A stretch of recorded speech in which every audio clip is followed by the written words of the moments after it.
Theravada collection on monastic law, a translation of the Pali Vinaya Pitaka into English, translated by Bhikkhu Brahmali and read by Angus Cargill. 11. The account of Sona Kutikana. At one time, Venerable Mahākāccana was staying in Avanti on Tripitaka hill at Kuraragara. At that time, the lay follower, Sona Kutikana, was his supporter. On one occasion, Sona went to Mahākāccana, bowed, sat down, and said, "Venerable, the way I understand your teaching, it's not easy for one who lives at home to lead the spiritual life, perfectly complete and pure as a polished conch shell. I wish to cut off my hair and beard, put on the ochre robes, and go forth into homelessness. Please give me the going forth." It's difficult, Sona, to live the spiritual life all one's life, eating one meal a day and sleeping by oneself. So follow the Buddha's instruction while remaining as a householder. At suitable times you can eat one meal a day, sleep by yourself, and abstain from sexuality. As a result, Sona's intention to go forth died down. A second time, Sona asked Mahākāccana for the going forth, but got the same response. A third time he asked for the going forth, and Mahākāccana finally relented. At that time, in the southern region of Avanti, there were few monks. Only after 3 years, with much trouble and difficulty, was Mahākāccana able to gather a sangha of 10 monks from here and there to give the full ordination to Venerable Sona. 12. The making known of the 5 favors for Mahākāccana. After completing the rainy season residence, Sona was reflecting in private. "I've heard that the Buddha is like this and like that, but I haven't seen this for myself. If my preceptor allows me, I shall go and visit the Buddha, the perfected one, the fully awakened one." Coming out from seclusion, Sona went to Mahākāccana, bowed, sat down, and told him what he had thought. Mahākāccana said, "Well thought, Sona. Please go and visit the Buddha, the perfected and fully awakened one. You will see someone who is pleasing to the eye and inspiring confidence, who is peaceful in mind and faculties, who is attained to the supreme subduing and calm, who is tamed, guarded, and restrained in his senses, a great being. Then, Sona, in my name, pay respect with your head at the Buddha's feet and say, 'Sir, my preceptor, Venerable Mahākāccana, pays respect with his head at the Buddha's feet.' And then say this: 'In the southern region of Avanti, sir, there are few monks. Only after 3 years, with much trouble and difficulty, was it possible to gather a sangha of 10 monks from here and there to give me the full ordination. Would the Buddha allow a smaller group of monks to give the full ordination in Avanti? In Avanti the ground is dark and hard, made rough by the hooves of cattle. Would the Buddha allow sandals with multi-layered soles in Avanti? In Avanti people value bathing and cleanliness. Would the Buddha allow unrestricted bathing in Avanti? In Avanti, sheepskins, goatskins, and deerskins are used as rugs, just as eragu grass, chaff-flower grass, majaru grass, and jantu grass are used in the central Ganges plain. Would the Buddha allow sheepskins, goatskins, and deerskins as rugs in Avanti? At present, people give robe cloth to monks who are outside the monastery zone, saying, "We give this robe cloth to so-and-so." When those monks return to the monastery, they are told, "Such and such people have given you robe cloth." But being afraid of wrongdoing, they don't accept, thinking, "We might commit an offense entailing relinquishment." Would the Buddha point out a way to deal with robe cloth? Sona replied, "Yes, sir." He got up from his seat, bowed down and circumambulated Mahākāccana with his right side toward him. He then put his dwelling in order, took his bowl and robe, and set out for Savatthi. When he eventually arrived, he went to the Jeta Grove, Anathapindika's monastery, where he approached the Buddha, bowed and sat down. The Buddha said to Venerable Ananda, "Ananda, please prepare a resting place for this newly arrived monk." Ananda thought, when the Buddha says this, it means he wishes to stay in the same dwelling as Venerable Sona. And he prepared a resting place for Sona in the Buddha's dwelling. Then, after spending much of the night outside, the Buddha entered the dwelling, as did Sona. Rising early in the morning, the Buddha said to Sona, "Recite a teaching, monk." Saying, "Yes, sir," he chanted the entire chapter of eights. When he was finished, the Buddha said, "Well done, Sona, well done. You have learned the chapter of eights well. You have remembered it well, and you have a good voice. It's clear, articulate, and gets the meaning across. How long have you been a monk?" "1 year, sir." "But why did it take you so long to go forth?"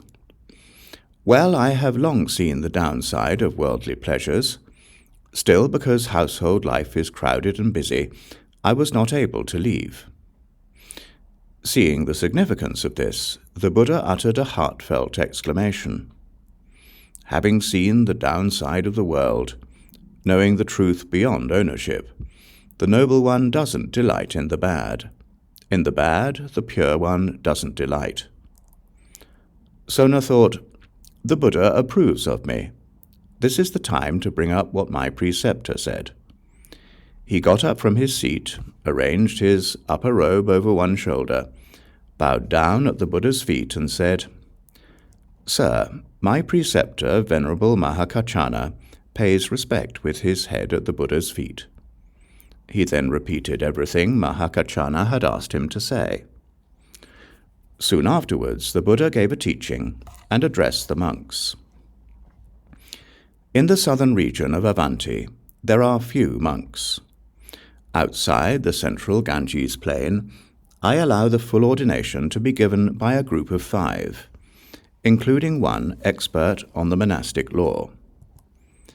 In this regard, the following is outside the central Ganges plain. In the eastern direction there is a town called Gajangala, with another town called Mahāsāla just after it. Beyond it is outside the central Ganges plain. On the near side of it is the central Ganges plain. In the southeastern direction there is a river called Salavati. Beyond it is outside the central Ganges plain. On the near side of it is the central Ganges plain. In the southern direction there is a town called Setakanika. Beyond it is outside the central Ganges plain. On the near side of it is the central Ganges plain. In the western direction there is a Brahmin village called Thuna. Beyond it is outside the central Ganges plain. On the near side of it is the central Ganges plain.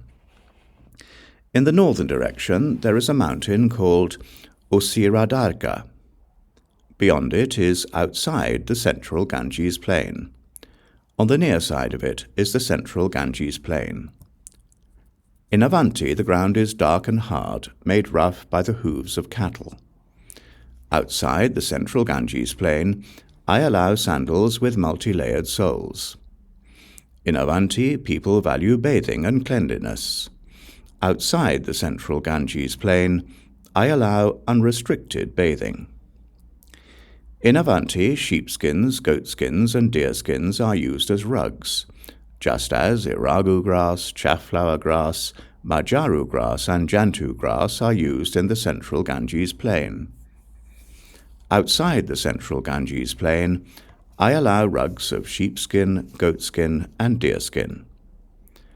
And it may be that people give robe cloth to monks who are outside the monastery zone, saying, "We give this robe cloth to so-and-so." I allow you to accept it and not start counting the days until you receive it in your hands. The 5th chapter on skins is finished. This is the summary. The king of Magadha and Sona, 80,000 chiefs, Sagata on the Vulture Peak, showed much that was superhuman. Going forth, energetic, they cracked, loot single-layered souls, blue, yellow, red, magenta and just black, orange, beige, and prohibited straps. Leather and enclosing, covering, cotton, partridge, ram, goat, scorpion, peacock and various, lion and tiger, leopard, deer, otter and cat, squirrel, bat, decorated, cracked sandals, corn, washed stumps, clacking, palm, bamboo and just grass, reed, fishtail, palm, grass, wool, gold, silver, gems, beryl, crystal, bronze and glass, tin and lead, copper, cow, vehicle and sick, pulled by men, palanquin, beds, luxurious skins, and the bad one with a cattle hide. Of householders, straps of leather they enter being sick. Mahakachayana, Sona, chanted the chapter of 8s, full ordination through 5, multi-layered, unrestricted bathing.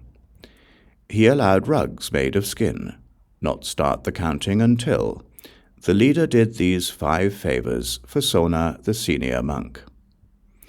In this chapter there are 63 topics. The chapter on skins is finished. The chapter on medicines.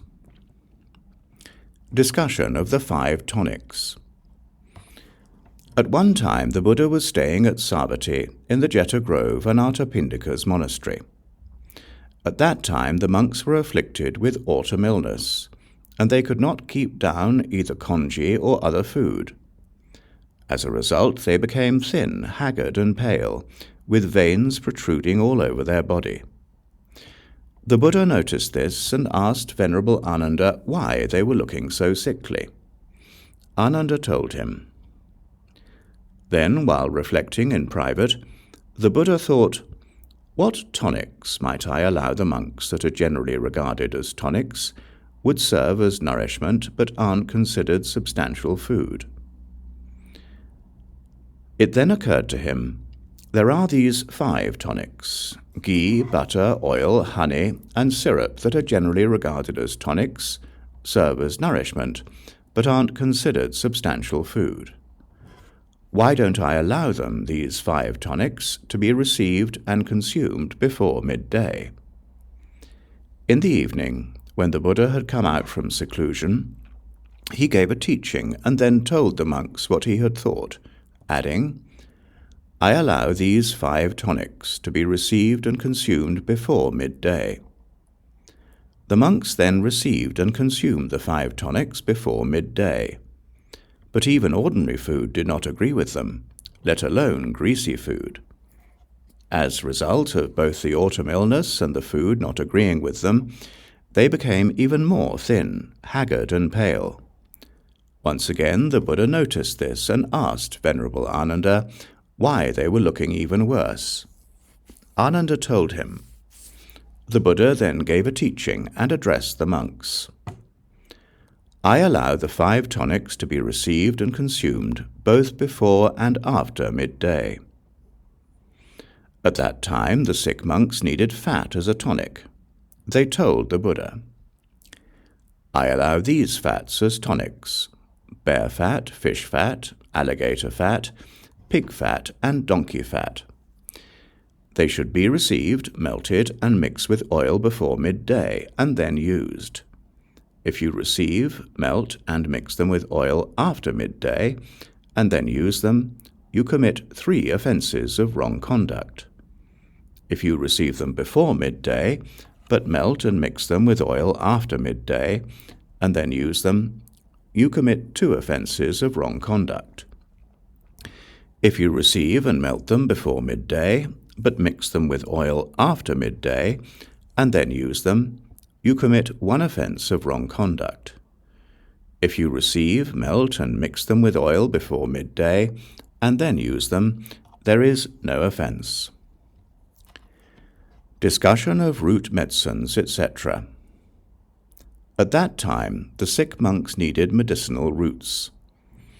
I allow these medicinal roots: turmeric, ginger, sweet flag, white sweet flag, attis root, black hellebore, vetiver root, nutgrass, and whatever other medicinal roots there are that don't serve as fresh or cooked food.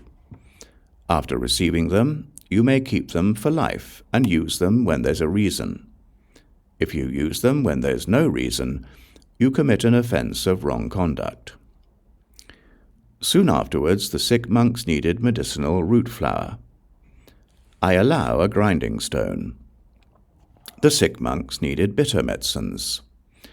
I allow bitter medicines from these plants: neem tree, Arctic snow, pointed gourd, white fig, Indian beech, and whatever other bitter medicines there are that don't serve as fresh or cooked food. After receiving them, you may keep them for life and use them when there's a reason. If you use them when there's no reason, you commit an offense of wrong conduct.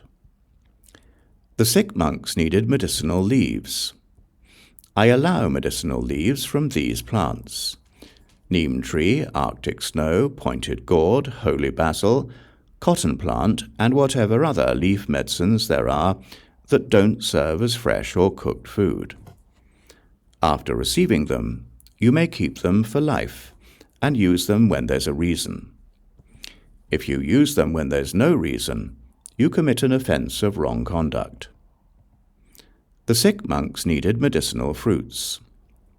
I allow medicinal fruits from these plants: false pepper, long pepper, black pepper, chibulic myrobalan, balearic myrobalan, emblic myrobalan, crepe ginger, and whatever other medicinal fruits there are that don't serve as fresh or cooked food.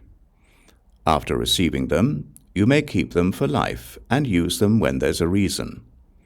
If you use them when there's no reason, you commit an offense of wrong conduct. The sick monks needed medicinal gum.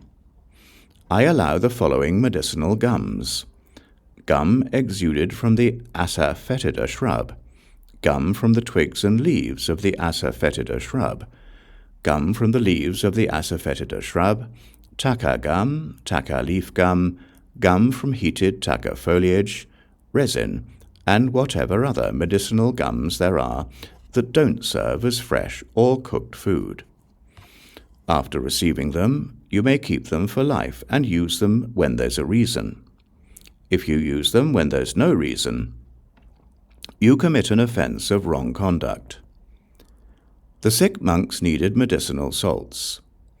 I allow the following medicinal salts: sea salt, black salt, hill salt, soil salt, red salt, and whatever other medicinal salts there are that don't serve as fresh or cooked food.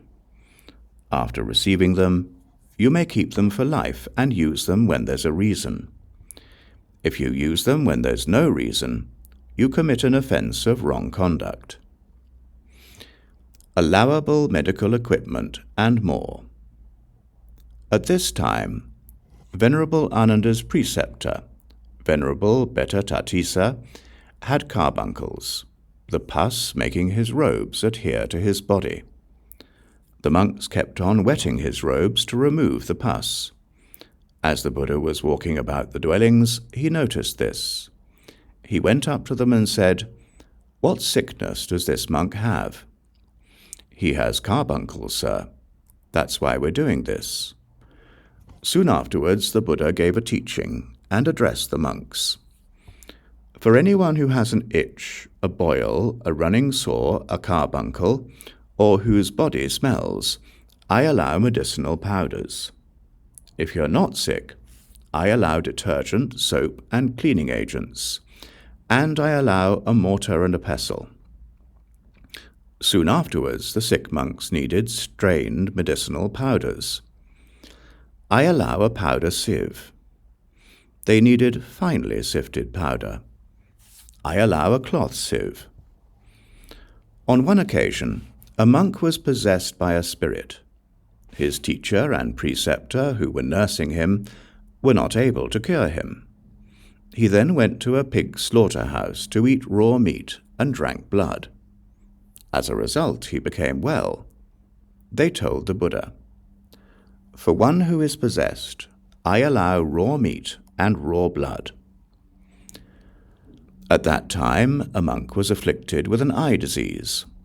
The monks had to hold him while he urinated and defecated.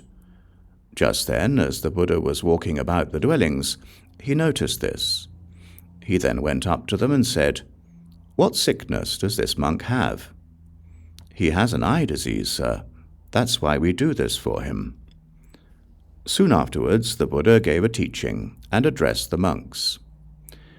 "I allow these ointments: black ointment, mixed ointment, river ointment, red ochre, and soot." They needed scented ointments. "I allow sandal, crepe jasmine, Indian valerian, coffee plum, and nutgrass." At that time the monks put their ointments in pots and scoops. The ointment was contaminated with grass, dust, and dirt. "I allow an ointment box." Soon afterwards, the monks from the group of 6 used luxurious ointment boxes made with gold or silver. People complained and criticized them. "They're just like householders who indulge in worldly pleasures." They told the Buddha, "You shouldn't use luxurious ointment boxes. If you do, you commit an offense of wrong conduct." "I allow ointment boxes made of bone, ivory, horn, reed, bamboo, wood, resin, fruit, metal, and shell." At that time, the ointment boxes were not covered. The ointment was contaminated with grass, dust, and dirt. "I allow a lid." The lids fell off. "I allow you to tie it onto the ointment box with a string." The ointment boxes split. "I allow you to sew it together with thread." At that time, the monks put the ointment on with their fingers. As a result, their eyes hurt. "I allow an ointment stick." Soon afterwards, the monks from the group of 6 used luxurious ointment sticks made with gold or silver. People complained and criticized them. "They're just like householders who indulge in worldly pleasures." They told the Buddha, "You shouldn't use luxurious ointment sticks. If you do, you commit an offense of wrong conduct." "I allow ointment sticks made of bone, ivory, horn, reed, bamboo, wood, resin, fruit, metal, and shell." The monks dropped the ointment sticks on the ground. The sticks became rough. "I allow a case for the ointment stick." The monks carried the ointment boxes and sticks in their hands. "I allow a bag for the ointment box." They did not have a shoulder strap. "I allow a shoulder strap and a string for tying it." At one time, Venerable Pilindavacha had a headache. "I allow oil for the head." He did not get better. "I allow treatment through the nose." The oil dripped from the nose. "I allow a nose dropper." Soon afterwards, the monks from the group of 6 used luxurious nose droppers made with gold or silver. People complained and criticized them. "They're just like householders who indulge in worldly pleasures." They told the Buddha, "You shouldn't use luxurious nose droppers. If you do, you commit an offense of wrong conduct." "I allow nose droppers made of bone, ivory, horn, reed, bamboo, wood, resin, fruit, metal, and shell." The nose dropper dripped unevenly. "I allow a double nose dropper." He did not get better. "I allow you to inhale smoke." They just lit the wick and inhaled the smoke. They burned their throat. "I allow a tube." Soon the monks from the group of 6 used luxurious tubes made with gold or silver. People complained and criticized them. They're just like householders who indulge in worldly pleasures. They told the Buddha, "You shouldn't use luxurious tubes. If you do, you commit an offense of wrong conduct. I allow tubes made of bone, ivory, horn, reed, bamboo, wood, resin, fruit, metal, and shell. At that time, the tubes were not covered. Insects crawled inside of them. I allow a lid. At that time, the monks carried the tubes in their hands. I allow a bag for the tubes. The tubes scratched each other. I allow a bag with 2 compartments. They did not have a shoulder strap. I allow a shoulder strap and a string for fastening it. Allowable medical treatments and more." At one time, Venerable Pilindavacha had a certain disease. The doctors said he needed a heated concoction of oil. I allow a heated concoction of oil. They wanted to add alcohol to that concoction. I allow alcohol in a heated concoction of oil. Soon afterwards, the monks from the group of 6 heated oil with too much alcohol. They drank it and became drunk. You shouldn't drink heated oil with too much alcohol. If you do, you should be dealt with according to the rule. I allow you to drink heated oil if there is no discernible color, smell, or taste of alcohol. The monks had heated much oil with too much alcohol. They did not know what to do with it. I allow you to determine it for external use. Pilindavacha had more heated oil, but there was no vessel for storing it. I allow 3 kinds of vessels, made of metal, made of wood, made of fruit.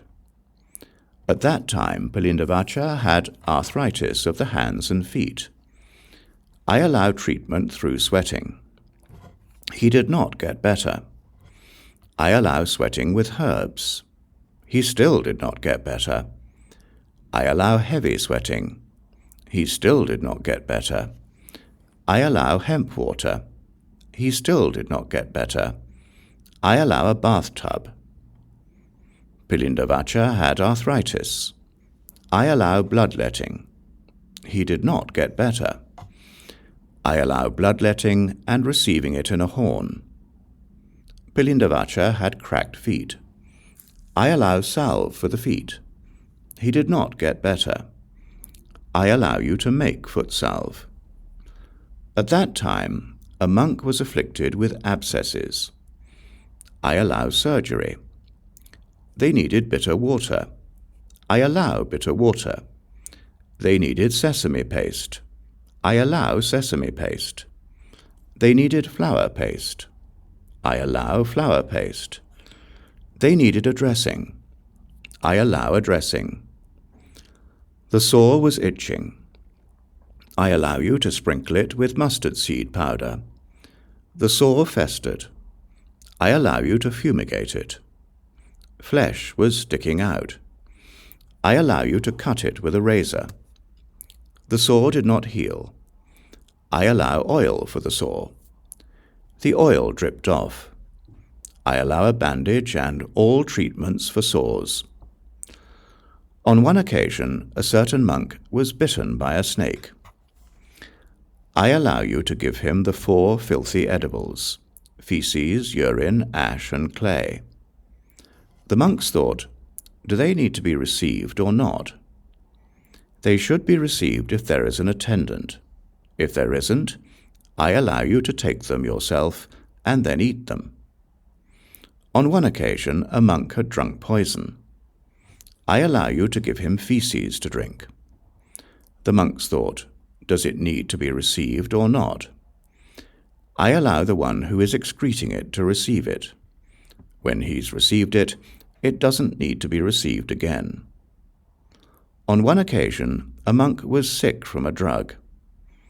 I allow him to drink mud from a plough. On one occasion, a certain monk had indigestion. I allow him to drink lye. On one occasion, a certain monk suffered from jaundice. I allow him to drink chebulic myrobalan soaked in cattle urine. On one occasion, a certain monk suffered from a skin disease. I allow you to make a scented ointment. On one occasion, a monk's body was full of impurities. I allow him to drink a purgative. He needed clear congee. I allow clear congee. He needed mung bean broth. I allow mung bean broth. He needed oily mung bean broth. I allow oily mung bean broth. He needed meat broth. I allow meat broth. 3. The account of Pilindavacha. At one time, Venerable Pilindavacha was having a hillside cleared near Rajgaya, intending to build a shelter. Just then, King Seniya Bimbisara of Magadha went to Pilindavacha, bowed, sat down, and said, "Venerable, what are you having made?" "I'm clearing the hillside, great king. I want to build a shelter." "Do you need a monastery worker?" "The Buddha hasn't allowed monastery workers." "Well then, sir, please ask the Buddha and tell me the outcome." "Yes." Pilindavacha instructed, inspired, and gladdened King Bimbisara with a teaching, after which the king got up from his seat, bowed down, circumambulated Pilindavacha with his right side toward him, and left. Soon afterwards, Pilindavacha sent a message to the Buddha. "Sir, King Seniya Bimbisara of Magadha wishes to provide a monastery worker. What should I tell him?" The Buddha then gave a teaching and addressed the monks. "Monks, I allow monastery workers." Once again, King Bimbisara went to Pilindavacha, bowed, sat down, and said, "Sir, has the Buddha allowed monastery workers?" "Yes, great king." "Well then, I'll provide you with a monastery worker." Yet after making this promise, he forgot, and only remembered after a long time. He then addressed the official in charge of practical affairs. "Listen, has the monastery worker I promised been provided?" "No, sir, he hasn't." "How long has it been since we made that promise?" The official counted the days and said, "It's been 500 days." "Well then, provide him with 500 monastery workers." "Yes." The official provided Pilindavacha with those monastery workers, and a separate village was established. They called it the Monastery Workers' Village and Pilinda Village, and Pilindavacha began associating with the families in that village. After robing up one morning, he took his bowl and robe and went to Pilinda village for alms. At that time they were holding a celebration in that village, and the children were dressed up in ornaments and garlands. As Pilindavacha was walking on continuous alms round, he came to the house of a certain monastery worker, where he sat down on the prepared seat. Just then the daughter of the house had seen the other children dressed up in ornaments and garlands. She cried, saying, "I want a garland, I want ornaments." Pilindavacha asked her mother why the girl was crying. She told him, adding, "Poor people like us can't afford garlands and ornaments." Pilindavacha then took a pad of grass and said to the mother, "Here, place this on the girl's head."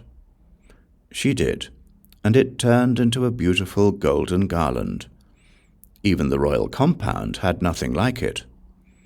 People told King Bimbisara, "Sir, in the house of such and such, a monastery worker, there's a beautiful golden garland. Even in your court, sir, there's nothing like it. So how did those poor people get it? They must have stolen it." King Bimbisara then had that family imprisoned.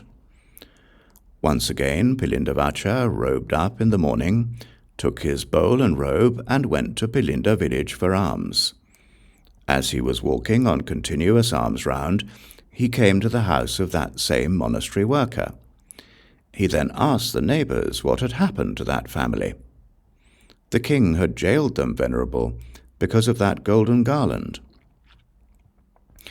Pilindavacha went to King Bimbisara's house, where he sat down on the prepared seat.